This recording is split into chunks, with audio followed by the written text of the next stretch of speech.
Buonasera, in apertura l'avete sentito dai nostri titoli, c'è il nuovo ospedale. Il governatore del Veneto ha detto venerdì chiudiamo la partita, questa è la sua promessa, il sindaco è ottimista per l'area San Lazzaro. Oggi si sono riunite le istituzioni e le categorie economiche che pare abbiano detto sì a quell'area.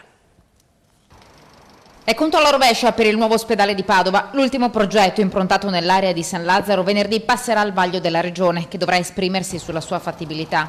E c'è già chi spera si tratti della volta buona. Finalmente siamo tutti d'accordo sul fatto che ci voglia nuovo.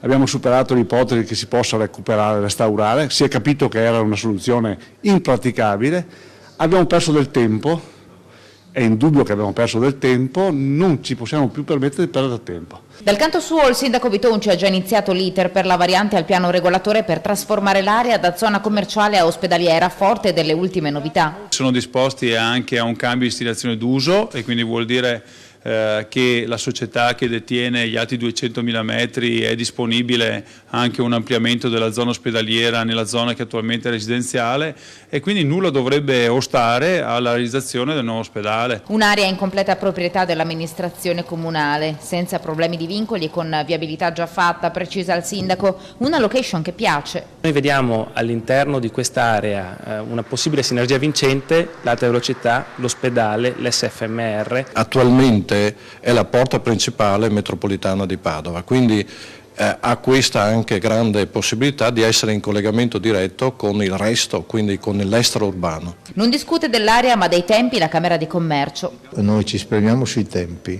Padova ha bisogno dell'ospedale, ha bisogno di averlo urgentemente. Ora non resta che attendere 2 giorni per capire se si possa mettere o meno la parola fine sulla vicenda. Parola alla Regione.